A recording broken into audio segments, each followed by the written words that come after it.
Il a effectué un voyage qui, selon la tradition, le fait remonter jusqu'en Islande. C'était un bonhomme qui était capable de partir, de faire le tour en bateau par Gibraltar, de remonter, de croiser devant Ouessant, Uxie-Samé, ça s'appelait. Il remonte, il va dans le Kent. L'étain de Cornouailles était nécessaire pour fabriquer le bronze. Il est parti vers le nord et il est allé jusqu'en Islande, je suis sûr de ça. Et il en est revenu.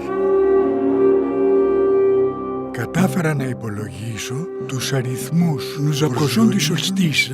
Le jour est encore plus long ici qu'au pays des Bretons septentrionaux. Il dépasse 19 tours de sablier.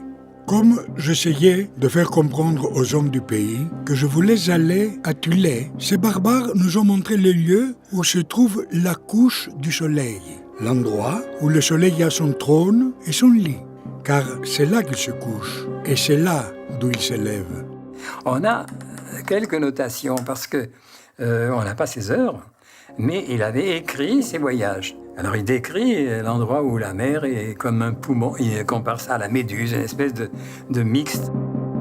Et il a exploré aussi la Baltique, et il a exploré la route de l'Ambre. Il décrit aussi les pays de l'Ambre, et on a un certain nombre d'éléments qui laissent penser qu'il a pu effectivement effectuer ce voyage. Non seulement ça, mais il a mesuré le pourtour des îles britanniques. On lui doit aussi l'observation du phénomène des marées et la compréhension de ce phénomène avec l'attraction lunaire. C'était à la fois un grand mathématicien, un grand savant, et il n'était pas menteur, contrairement à ce qu'a cru Strabon, qui n'était pas allé jusqu'en Islande.